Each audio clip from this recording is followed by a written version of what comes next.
Good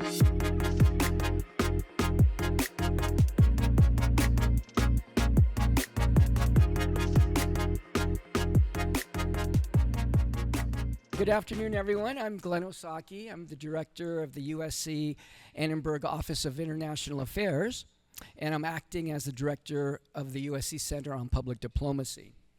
And on behalf of CPD and today's presenting organization, the Pacific Council on International Policy, we are thrilled to welcome you all to this very important and timely event, 1 week before our national election underscores once again, how precious and fragile democracy is in the United States and around the world.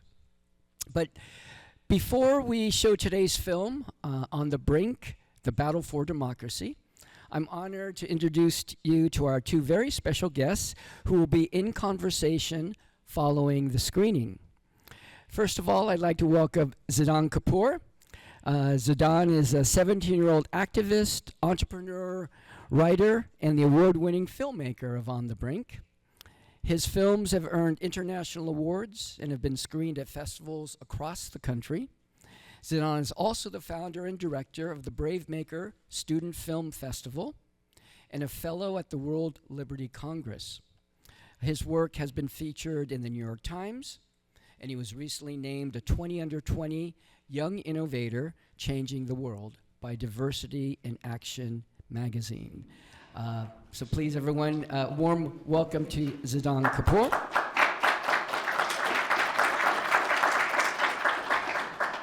We're also pleased to welcome Zidaan's parents, who flew together with Zidaan this morning from Redwood City, Shaila and Vishal Kapoor. Next, I'd like to introduce Dr. Duncan Wood, President and CEO of the Pacific Council on International Policy. Duncan is an internationally renowned specialist in the geopolitics of energy, supply chain policy, critical minerals, Mexican politics, and U.S.-Mexican ties. He has frequently given testimony to the U.S. Congress, is a widely quoted media source, has published extensively on a wide range of global issues. He's the author and editor of 12 books and over 30 chapters and articles. Born in Kent, England, Dr. Wood studied politics in the UK and Canada before moving to Mexico for 17 years to work on international banking supervision, energy policy, and North American integration. He then served in senior roles at the Wilson Center in Washington, D.C. for 12 years before joining the Pacific Council as president and CEO this past July. Welcome, Duncan. Pleasure to have you here on campus today.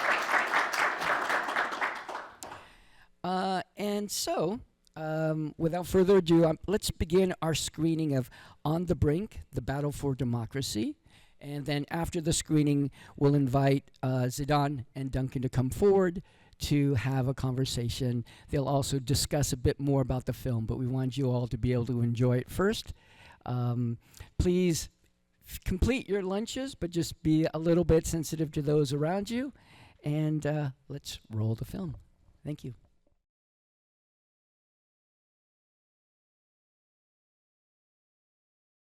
Thanks everybody for being here today. It's nice to see so many faces and so many open ears and eyes for something like this. I'd like to thank Cesar for helping us on put all this together, USC in general, but the Annenberg School in particular. Of course, my team at the Pacific Council, Sam and Gabby. And let me just say a couple of words about the Pacific Council before we get going, because Larry Diamond's words at the end there about the importance of engaging in conversation, that's really what we're all about.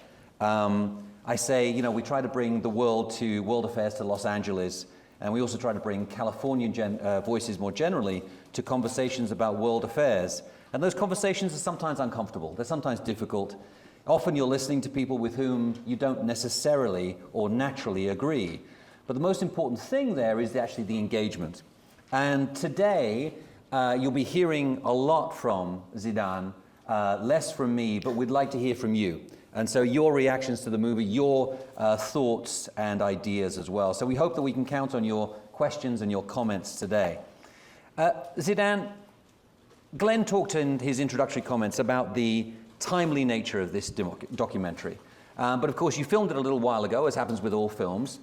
And the timeliness is not just here in the United States, but really around the world. You talked about the fact at the end that autocracy is surging, in your opinion. Why did you decide to create this film? Why did you choose this topic specifically? Absolutely. So first of all, thank you so much to USC and to the Pacific Council for hosting this. So my name is Zidaan Kapoor, and I created this documentary over the period of a year with the goal of raising awareness to this issue. And so I feel like a lot of the times when you're watching the news and paying attention to some of these newsworthy topics, there's a lot of big events that are front and center that people understand need addressing. You think about social justice, climate change, things that are constantly talked about. But there is kind of this secret danger that we're experiencing, which is the rise of autocracy. And so I think it was around the time I got this idea when Russia invaded Ukraine. And really starting to understand that, well, this is where it's kind of stepping forth, and the autocracy rise is no longer this secret, hidden thing. And so the goal was really, how can I make sure people understand what this issue is? Because understanding is really the first step to taking action to solving it. And so that was really the goal of this documentary. Okay, great. So public understanding of this issue. And as you say, for a long time, I think people saw that it was, even if it wasn't necessarily hidden, it was something that took place within Russia, right, within China, right, within Iran. It didn't necessarily spill over national borders. Absolutely. And that's something that became abundantly clear, of course, with the invasion of Ukraine. Can you talk a little bit about the reaction to the film? I mean, you've screened it at a number of festivals, as we heard earlier on. And comment on why do you think it resonates so much? And, again, relate it to current events, not just the events of 2 years ago, but like what's happening today. Absolutely. So, the reaction's been fantastic, and I really appreciated it. I think there's been a lot of dialogue and discussion around this since the documentary came out. Obviously not just because of my documentary. I think that today, a lot of Americans feel a bit protected from some of these issues. They feel like this is not something that's going to, upset the greatest democracy in the world, right? This is something that is almost separate. Something you would see on CNN World, not CNN, right? Mm-hmm. And so I think, just thinking about the US election, for example, there is, again, this hidden trend towards autocracy. You have a candidate who's like, I wish my generals were more like Hitler, and I want to be a dictator on day one. And you have these influences that may seem subtle on the outside, but could actually turn into something much more dangerous later on. And so, with this film, it has been screened on a couple of festivals, and I've talked with people and gotten their reactions. And the overwhelming reaction has really been, I never realized the danger this posed. And there's a brief line in the documentary where Dr. Larry Diamond discusses how it's affecting the United States. Mm-hmm. And that was something that resonated with a lot of people, because they're like, well, wow, China, Russia, we've heard there's history there. There's history mm-hmm. of dictatorships and authoritarianism, but not in the United States. That's not something I expected to see here. And so really sparking that discussion has been fantastic. Great. Let's get into some specifics. Absolutely. When we say autocracy, what do we mean by that? I mean, is it just an authoritarian regime? Right. Is it about sort of unmaking democracy, democratic backsliding? Mm-hmm. Is it about the weakening of institutions? Right. What's your definition that you used as you were coming up with this documentary? Yeah, first of all, I think it's a combination of all that. But I think when you think of authoritarianism or autocratic as a word, it can either be taken in two ways. One is you can describe a leader as autocratic. You can describe a government as autocratic. But you can also describe a system by which a country is run as autocratic. And so there's two players there. And I think both are kind of something that's on the rise. And so, I'm not going to go into like a very specific definition of autocracy, but I think what we've seen is there's curtailing of personal freedoms, mm-hmm. and there's the attempt to influence that on a broader scale. And I think we've seen that with China, with Russia, to some extent North Korea, and many other authoritarian regimes. And so with autocracy today, what is more prevalent and almost seeable in a way is not necessarily the most dangerous part, right? If you think of like some of the regimes that kind of built trust over time with their people to establish fascist authoritarian regimes, just first off, the obvious example being Hitler gaining the trust of the people and then becoming this terrible dictator. But on a lesser scale, we're seeing this with developing countries right now. We're seeing it with lower income countries. There's been so many elections recently in authoritarian regimes. Venezuela's elections happened recently, and there is plenty of dispute around that. And so just the idea of autocracy being this, sole definition, I don't think I really buy into that. But the idea that it's this trend and this force that can come in, many different ways, I think that's probably more on the nose. And there's a paradox here, right? Which Absolutely. is that very often, you've already suggested this, very often it's voters who will vote for candidates who are quite openly autocratic Right. or authoritarian. Why does that happen? What have you observed? Why do you think that voters are willing to accept and support candidates who are actually going to curtail their freedoms? I think there's a multitude of reasons. One of which is, many of lower income countries are not global players, at least not on the surface. And so the people within that country, power is something that they may not experience in their own individualized communities, but also is something that their country's not experiencing. And so having a candidate who says, I'm going to be taking control, I'm going to be showing power, that's something huge. I think we can apply that to the United States. Donald Trump is pushing for this idea of power, take our country back, right?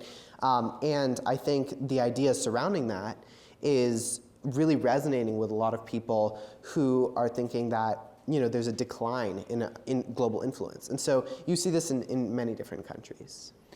This year in Mexico, for example, our neighbor to the south, we saw elections where the ruling party candidate, Claudia Sheinbaum, historically Mexico's first female president, but put forward a vision of the future of Mexico's democracy that was much more restrictive, that was really about centralizing power. It was about weakening the control, weakening the power of both Congress and the Supreme Court versus the executive branch. And voters voted overwhelmingly in favor. I mean, she got 60% of the popular vote there. And I was an election observer, and I spoke to a lot of people. And partly they don't believe it, but partly it was because the existing regime had lost legitimacy. And they said, well, this one doesn't work, so let's just try something else. And you tell me it's worse than what we've got right now, but I don't know that. I'm not happy. I'm not doing well under the current system, so I'm much more willing to take a risk. Do you see that kind of phenomenon happening around the world as well? I mean, I think when you think of change, there's really two extreme beliefs that people have. One is, we hate it, we want traditionalism. And then the other thing is we need it. And in the United States, that's kind of what the Democratic and Republican parties are founded on. But more realistically, when you think of a regime like in Mexico, where you have this more authoritarian than we thought type of government, I think when people are faced with some of the challenges, I described with China, right? There are low income, 950 million low income individuals. Change is something that would be hit or miss, but is also the only chance for people living in those countries, right? So for example, if there was an opportunity for a change in leadership in China, you would have a vast majority of people who believe, no, we like it how it is, we want it to stay how it is. And then those would probably be the louder voices of the higher income individuals. And I think there's also an element of indoctrination. You have Russia and China probably being the best examples of that. China specifically, where they just have the Great Firewall of China, essentially preventing any information from coming in and really dictating what people think without it being so overt. And so you talk. I was talking to Dr. Scott Rozelle, and he's like, I go to China. I'm talking to these low-income people, and they're saying, everything is fine. I mean, I have what I have, and there's other people who have that, and that's okay. And I'm not trying to go to a different class. I'm not trying to upgrade myself. And that has roots all the way back to like Plato's Republic and the noble lie, right? The idea that there's no class mobility and lying to your people about that. So I think that's definitely a huge influence in each individual country. It's very interesting. You talk about that, the crossover between poverty, sometimes it's levels of education, but not always, and this idea that, well, things are the way they are.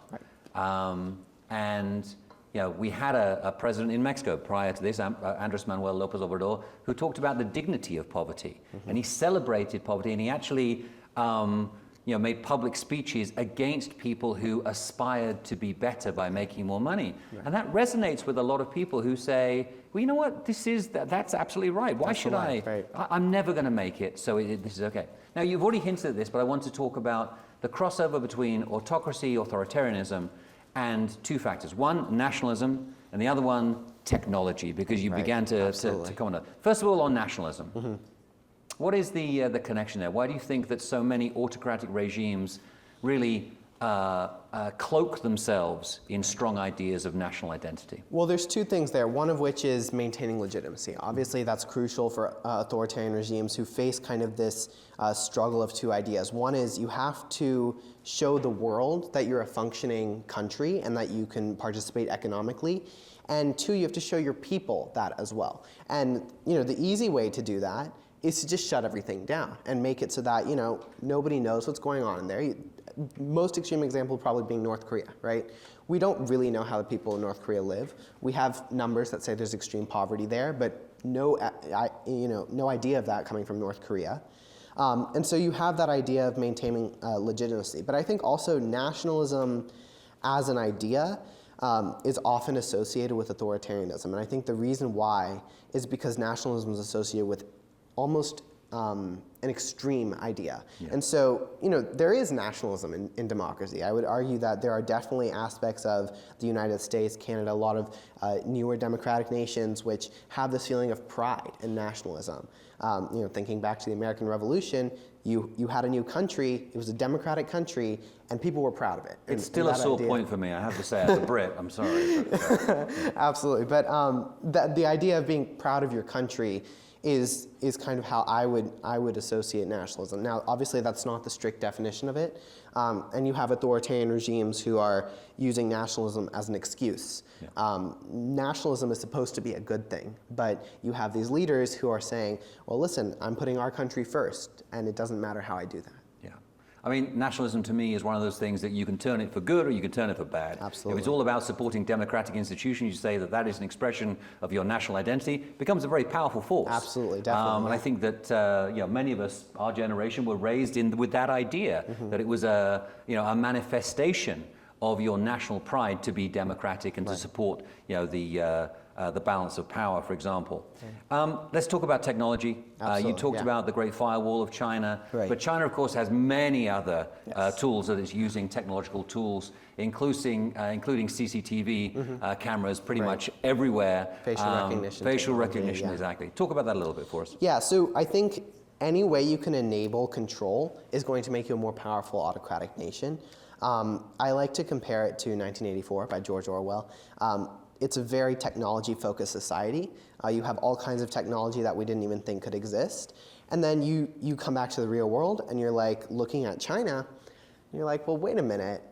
This is very similar to what we see in Orwell's novel, right? You have this tracking of individuals. You have this, in Iran, you have that facial recognition software as well, where you can report other people. If I remember correctly, that's taken directly out of his novel. And so, Orwell kind of wrote that novel as a mixture of a warning and maybe just a little bit of sci-fi, like, okay, if it doesn't pan out.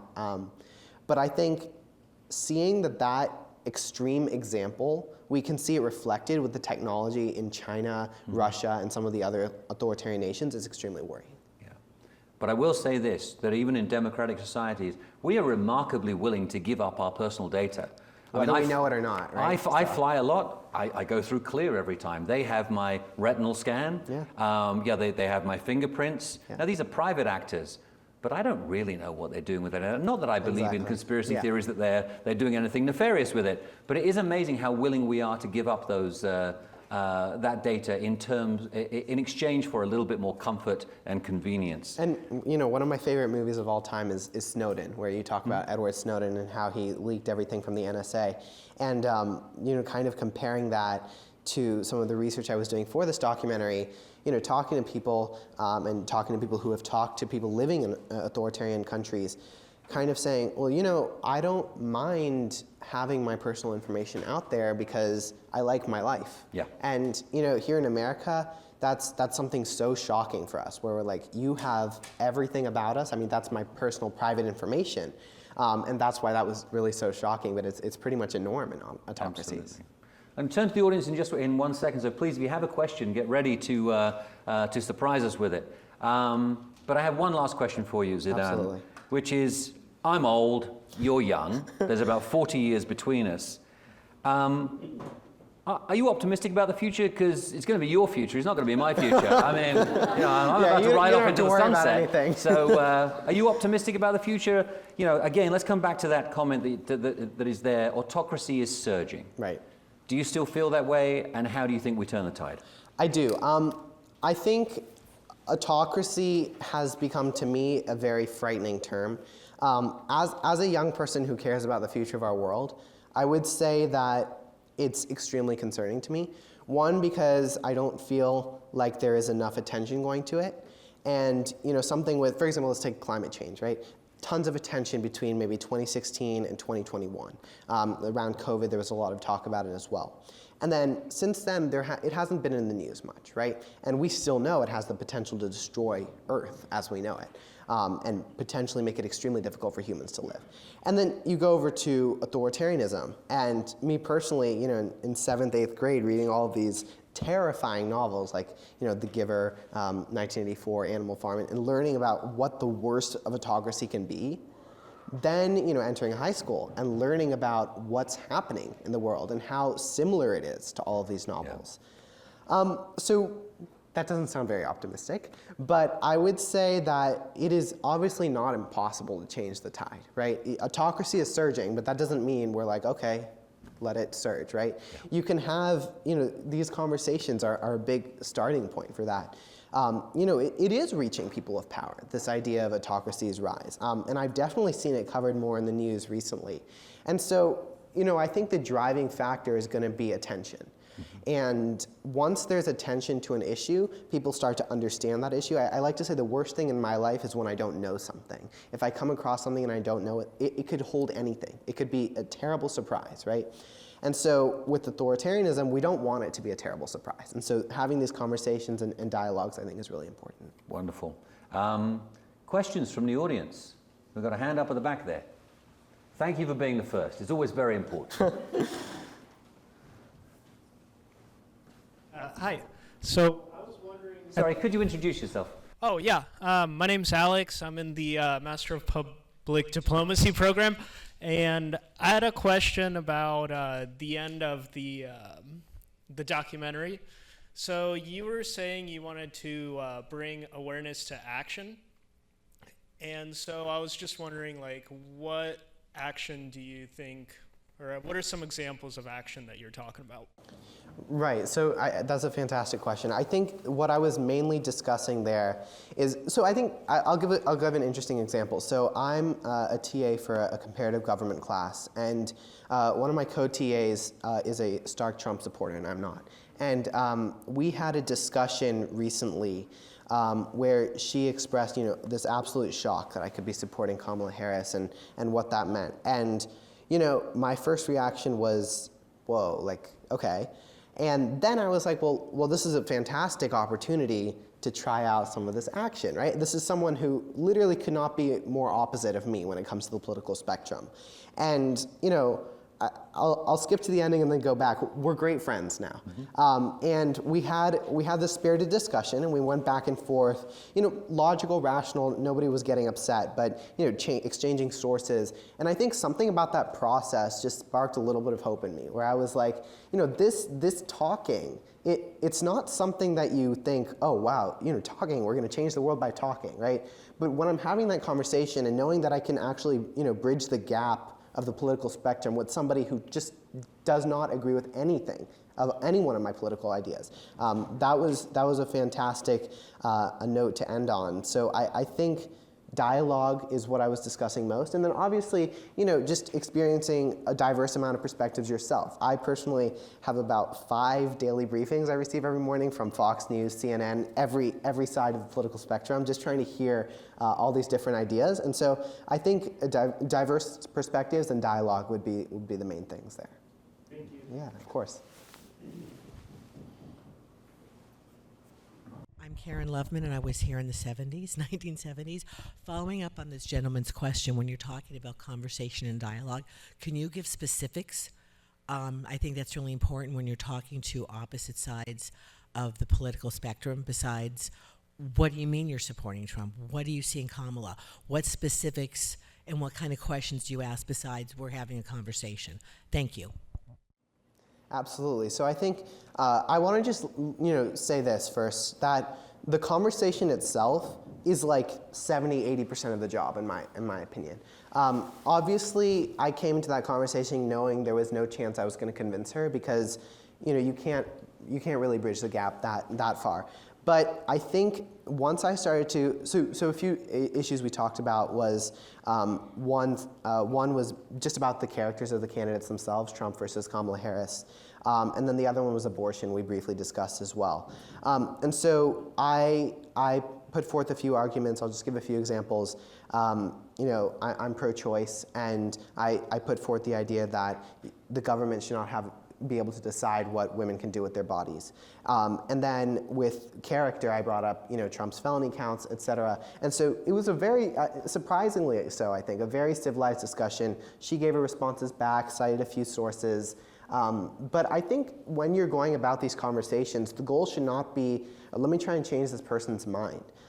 For me, whenever since that conversation, whenever I go into a discussion with someone I disagree with, I also have another friend who we talk about, not non-politics related stuff, but he disagrees with me on almost everything. And so I've come to this kind of idea that I shouldn't go into this conversation trying to change his mind. I should go into this conversation to have him understand why I believe what I believe, right? Because when looking at the other aisle, we constantly, well, that's crazy.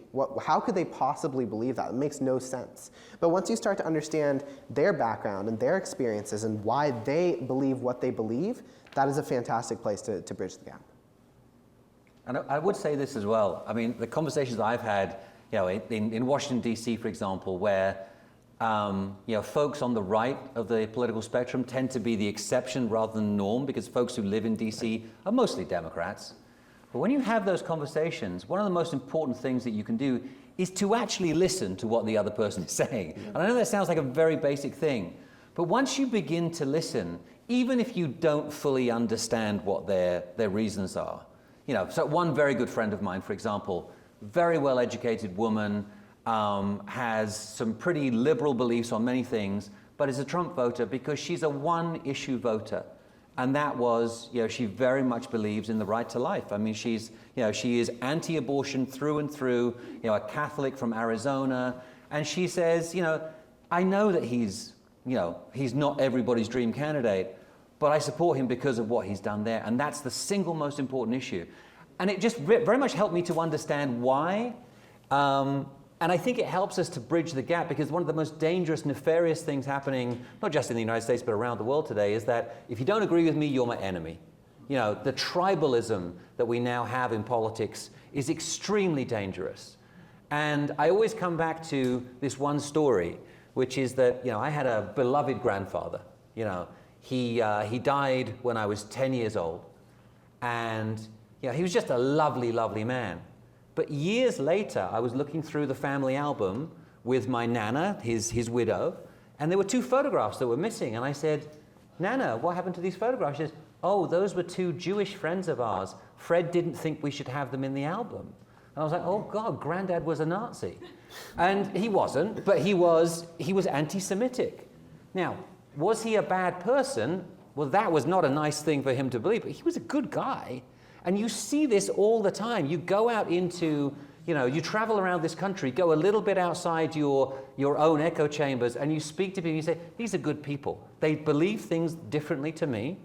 Well, let's have a conversation about it, and let's try to understand. Absolutely. And, it was just this, to me, that was one of the sort of defining moments of my life, that Granddad believed something that was so obnoxious to me, and yet, I did love him as a person.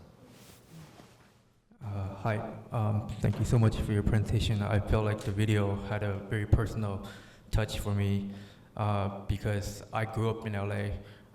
My family immigrated from Shanghai, China when I was 5 years old, and I spent over the last 30 years here in LA. But between 2010 and 2023, about 13 years, I was living, studying, working in Shanghai. I was in Shanghai during the whole time of COVID. I was locked down for 3 months in my own room. And yeah, so it was a really different kind of experience for myself. And I just want to make a few comments before I get to the question. The question is actually quite simple. So I think the first comment is when China joined WTO, and then recently they made a complete 180 U-turn. And to some people, they interpret this as like not following the rule. But to other people, I think it just means that maybe, when you take into account of Chinese philosophy, Chinese culture, Chinese history, the Chinese people, their tendencies, characteristics, maybe, the liberal democratic style system, both economic and political, might not be the best choice for the Chinese population. And this is, what I, observed during my 13 years there. I mean, of course, it's not perfect. It's far from perfect. And regarding the U-turn, the 180, during COVID, we were literally locked down. It was like extremely controlling, really bad for people's mental health. But that 180, like this characteristic 180, they completely got rid of this lockdown in like a day, like literally. Right. So I think this is something that a lot of, Western democratic system would not be able to comprehend unless they actually experience this themselves. And so my question is basically, I watched a video on YouTube. This was a ex-US intelligence official, and I follow him because I think he makes a lot of sense. And he was saying that, if you look historically back, if you, expand the time period to maybe over a few thousand years, right? Like the world, most, like nations or civilizations were not democratic. So the US is actually a very, exciting, relatively new experiment in democracy and, like what's been going on for the last 250 years kind of year. So my question is basically, do you think if we, fast forward 2,000 years in the future, would it be very difficult to maintain, this trend, right? And assuming that the technological progress hits a wall, I mean, soon, right? Because I'm currently studying quantum information science at USC right now, and what's after quantum? I mean, it's just a very serious question. I love this question because it suggests that, in fact, autocracy isn't the anomaly, we're the anomaly, right? Exactly, right. And certainly in historical terms, you're absolutely right. Anyway, your answer, please. Yeah, so I would say, first of all, I would say there's kind of a repeat a little bit of an arms race going on when it comes to technology. The race to get the quantum computer under control is really a big part of that. If we're fast forwarding 2,000 years into the future, let's say, I think that we have to be careful with any assumptions we make. I hate to say live in the moment because I know that this question is solely based on the future. And I know a lot of people have completely different ideas of what the future will look like, both technologically and politically.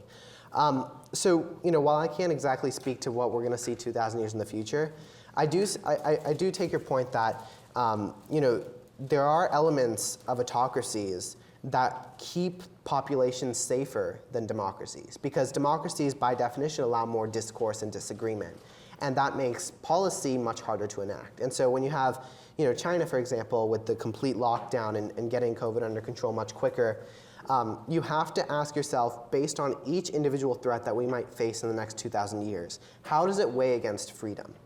And how does it weigh against the potential for removing that freedom becoming more stark? So for example, let's say we face some terrible pandemic in the future, and lockdown is something that China does and something that the United States doesn't. Is the United States going to suffer so severely that it's absolutely necessary to implement some of those lockdown measures? And if it do implement those lockdown measures, what does that say for the future of democracy in the United States? And so considering all of those questions would be something you have to do as you analyze each new threat. But I think predicting the future and what it might look like is hard, but I think if you take it each danger at a time, it's manageable. And I will say that progress is not linear. We got time for this one last question. Okay, one last question. Great job on the film. You made this in high school? I am in high school. I'm sorry? I made this in high school, yes. So I'm just wondering who helped you make the film, and more or less who inspired you to make this, because you did a really good job. Thank you so much. I really appreciate that. So I created the film by myself. I had a little bit of help on how to use a camera because I had never really created a film before this. There was a small acknowledgement at the end to Mr. William Martin. He taught me how to use a camera, but I self-taught how to do editing and put together the story myself. And then, sorry, can you repeat the second part of your question? So it was the death of Alexei Navalny that really drove me. So the last chapter of the movie I actually created first. And so after I heard of Navalny's death, I had followed a lot of his activism throughout the years, his return back to Russia, and inevitable imprisonment. And that, I watched the documentary Navalny after he died, and just exploring how close he was to his family and knowing he was willing to give up so much just for this idea of freedom. Was just really moving to me. And so that inspired me to create the documentary. I had been learning about some of these topics beforehand, and I'd always had an interest really in politics, but that was kind of the inciting moment that really led me to create it. Before we pass this back to Glenn for the closing comments, I have one complaint. I'm a huge Marvel fan, and I was waiting for the end of the credits to roll, and there would be another little bit of scene, like right? a teaser there for the next movie, but there wasn't. I sat there for ages, just waiting, and it just didn't happen. Captain America didn't pop up. I don't know why. Yeah, I didn't get a big camera. I considered a blooper reel, and then I was like, no. Great job, man. Well, Thank you. Wonderful job. Zidaan, congratulations. Let's all give Zidaan a round of applause. Thank you very much, Duncan, for moderating a very enlightening discussion. I know that there were some other questions in the room. Perhaps Zidaan can stay for a few minutes. I also just want to extend our appreciation to Zidaan, his parents, Shaila and Vishal, for being here, to the Pacific Council, Duncan and Gabby and Sam for their support.